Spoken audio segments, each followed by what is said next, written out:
Bonjour à tous, les bâtisseurs de la vie locale.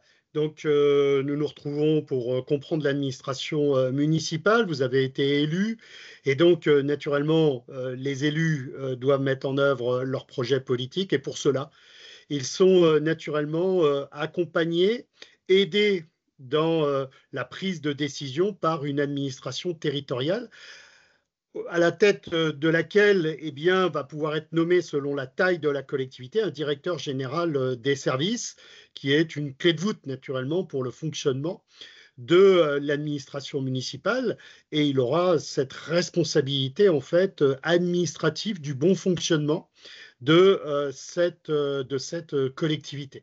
C'est lui qui est le chef d'orchestre administratif.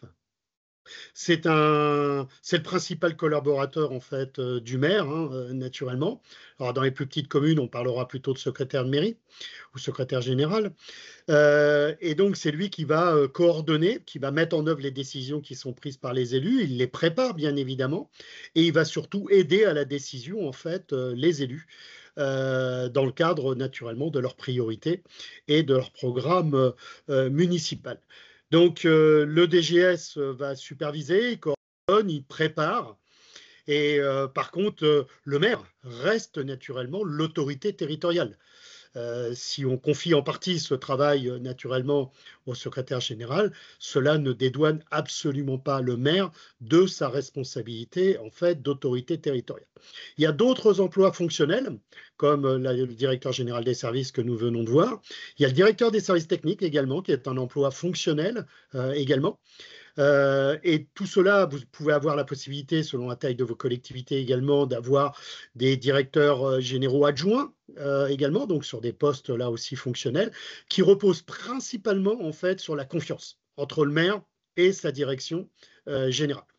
Et ensuite, on va avoir des directeurs, souvent des directeurs pôles, selon son organisation, avec ressources humaines, affaires financières, système d'information, voilà. Et selon aussi vos priorités, on peut avoir un directeur de la jeunesse.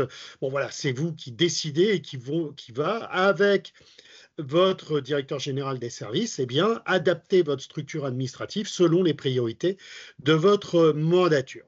Et donc, il va être très important également de bien s'entendre sur le positionnement de chacun, car il est important pour un bon fonctionnement en fait d'une collectivité qu'il y ait une bonne séparation entre le pouvoir politique et le pouvoir administratif. Alors quand on dit séparation, le maire reste de toute façon l'autorité territoriale. Ce à quoi il faut être attentif, c'est d'éviter naturellement que, et la tendance c'est quand même souvent rencontrée, que des adjoints notamment deviennent des chefs de service.